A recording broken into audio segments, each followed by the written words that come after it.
따로 세우신 이유라는 말씀으로 말씀을 전하겠습니다. 여기 수리아 안디옥 교회의 태동은 서대관 집사님의 순교가 직접적인 계기가 되었다는 사실은 성경을 여러 번 읽으면 자연히 알게 되는 그러한 사실일 것입니다.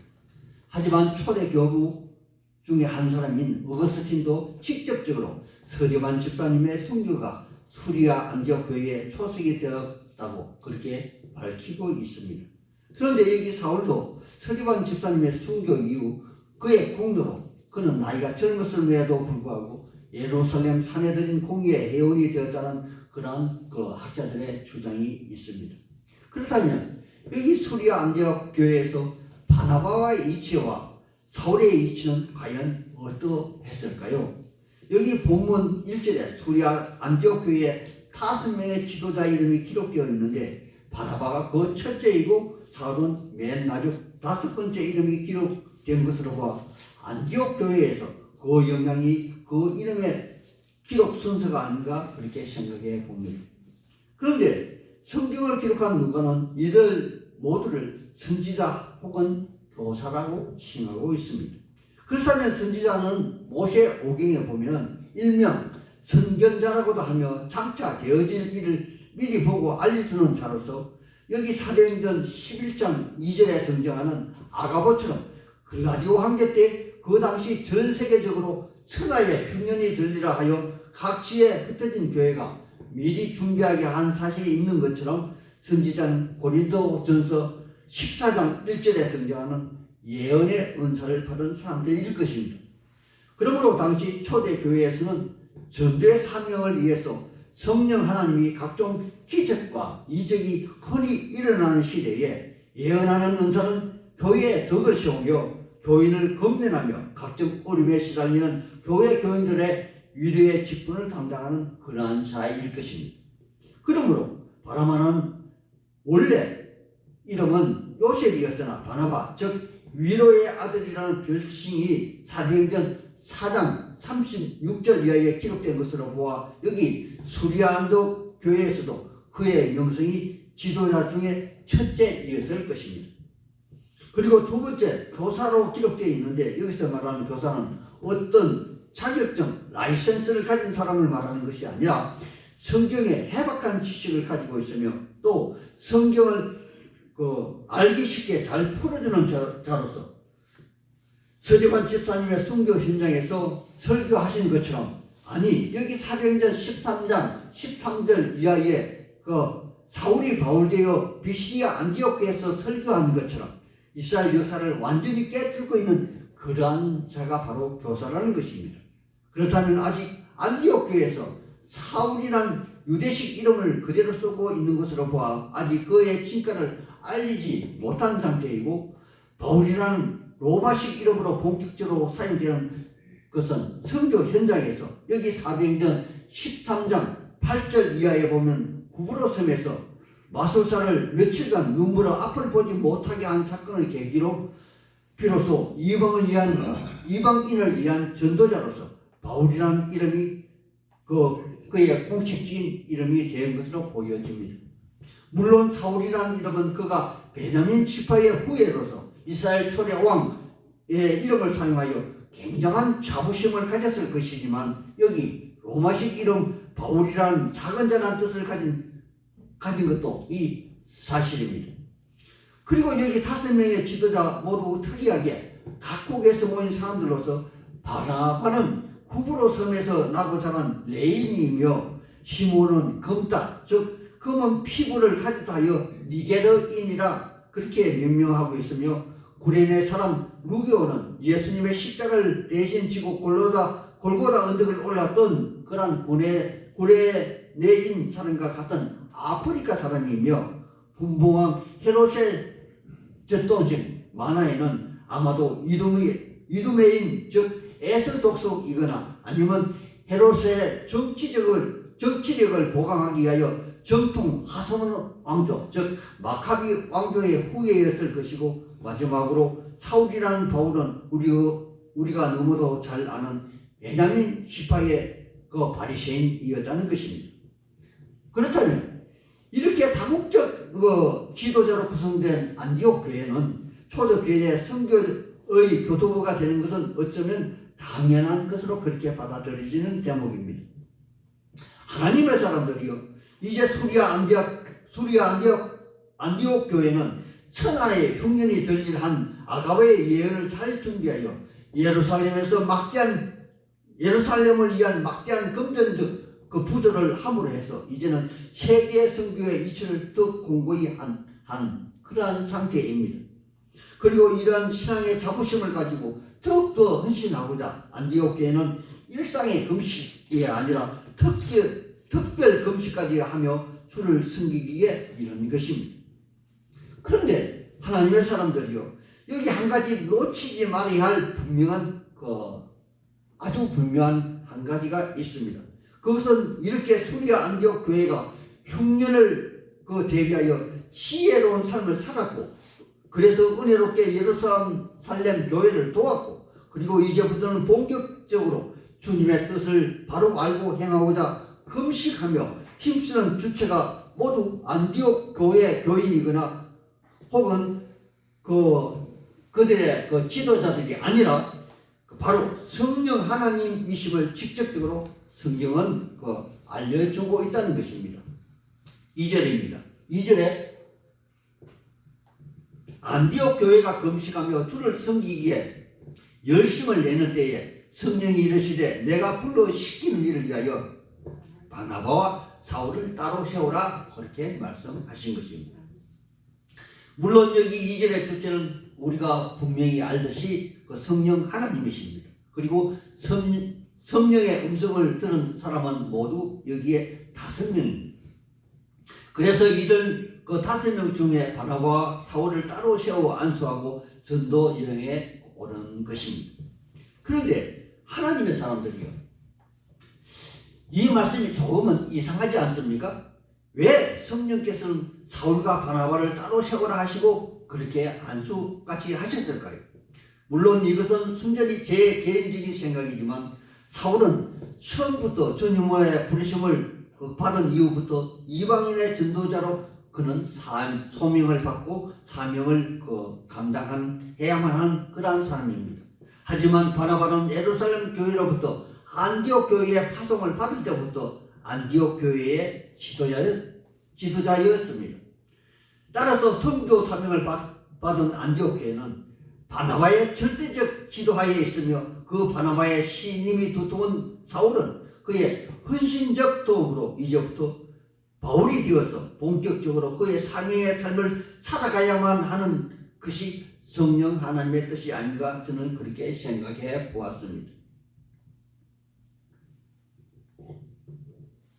그래서 1차 전도 여행을 마치고 2차 전도 여행을 떠나는 시점에 표면적으로는 마가 요한이 분쟁의 씨앗이 되었겠지만 실상은 각자의 부르심의 소명 때문에 바나바와 사울은 심하게 다투게 되었다는 것이며, 이때부터 전도 여행은 바나바와 바울의 힘적 전도 여행이 아니라 바울의 1차, 2차, 3차 여행이라 일방적으로 명명되어지게 된 것이며 되어진 것이라 저는 감히 추정해 볼 수 있습니다.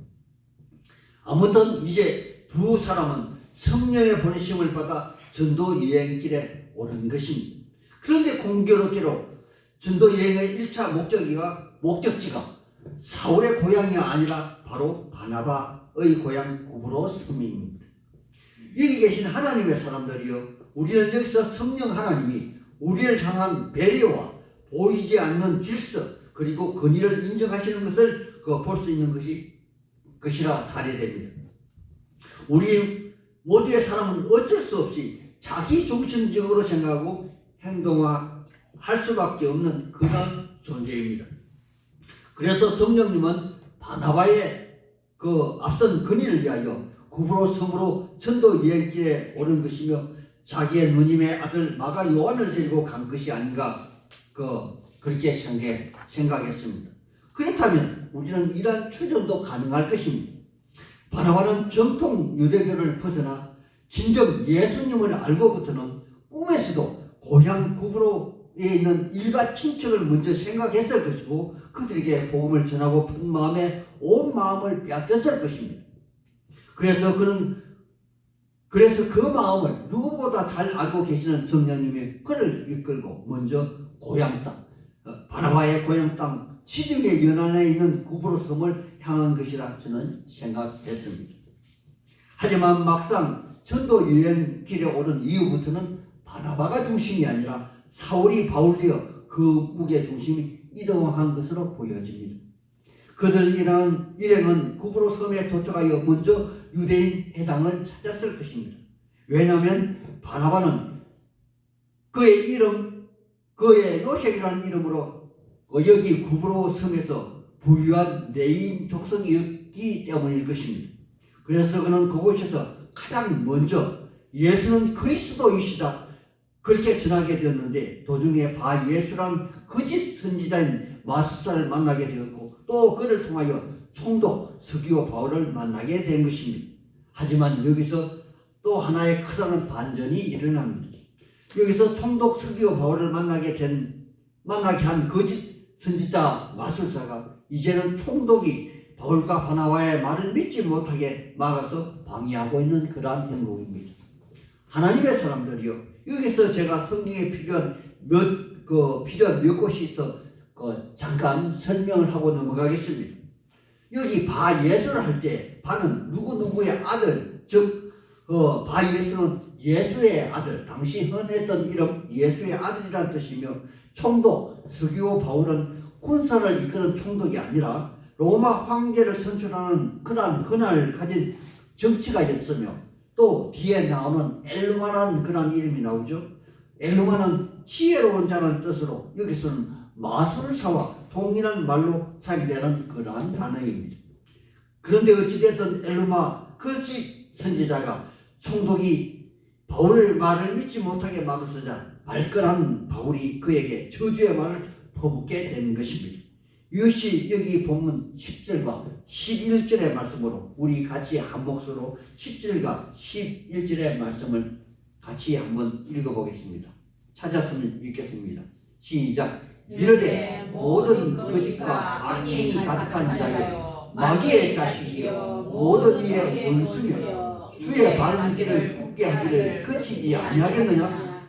보라 이제 주의 손이 내게 있으니 내가 맹인이여 얼마 동안 해를 보지 못하리라 하니 즉시 안개와 어둠이 그를 덮어 인도할 사람을 두루하느니라. 아멘. 여기 하나님의 손이 작동했다는 것은 하나님의 권능이 발휘된 것이죠.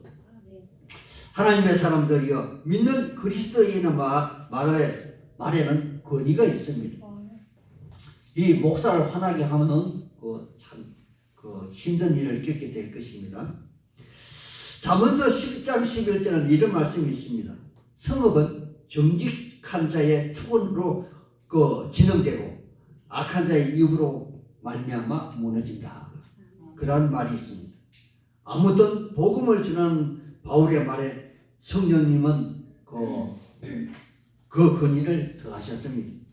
엘루마 거짓 선지자인 마술사는 이제 앞을 보지 못하고 다만 그를 이끌어 자기의 집으로 데려갈 그러한 자를 찾게 된 것입니다.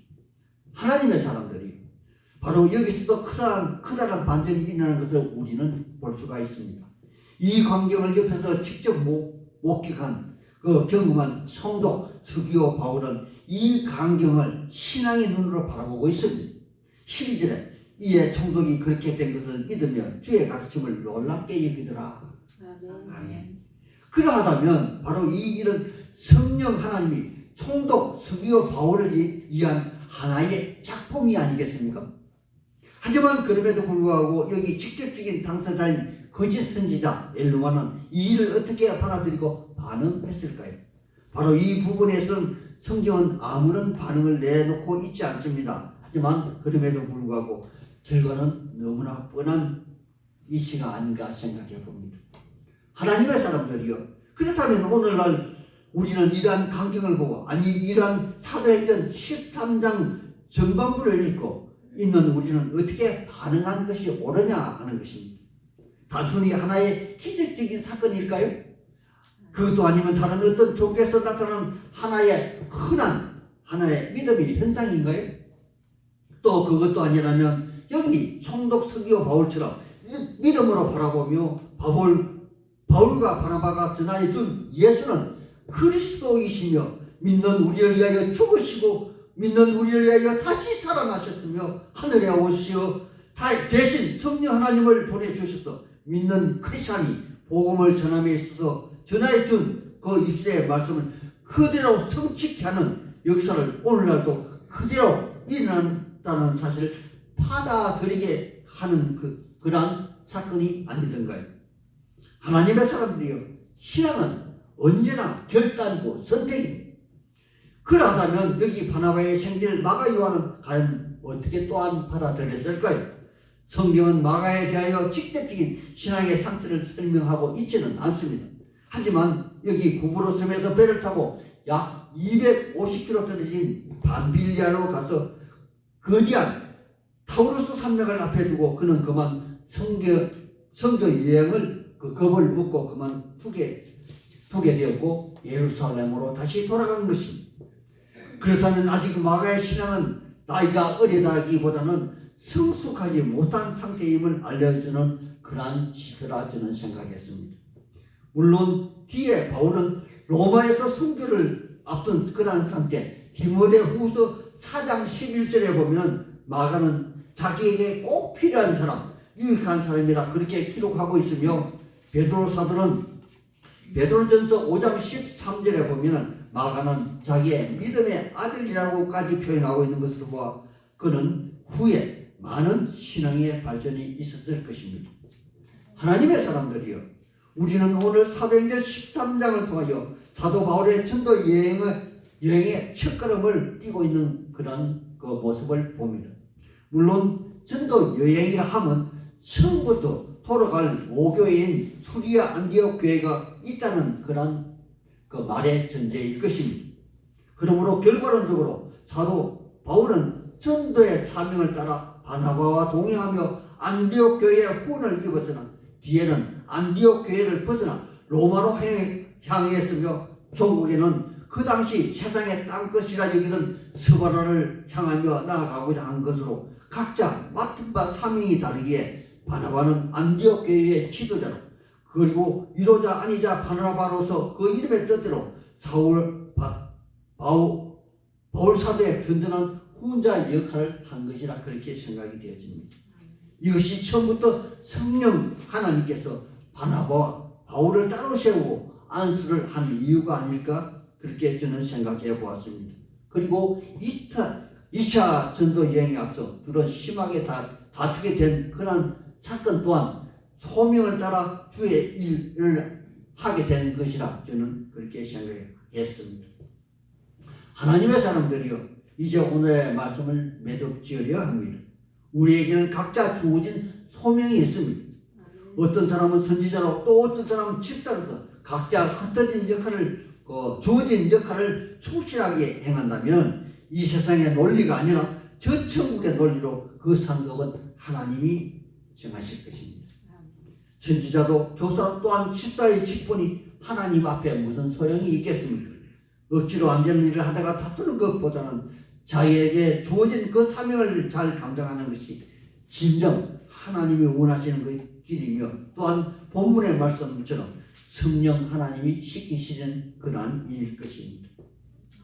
각자에게 돌아오는 한 주간은 자기에게 주어진 소명이 무엇인가 생각해보고 또 그러한 소명을 생각하며 우리 주님의 일을 잘 감당하고자 결단하는 그러한 한 주가 되시기를 우리 예수님 이름 받들어 소망하고 축복하는 바입니다. 아멘. 아멘.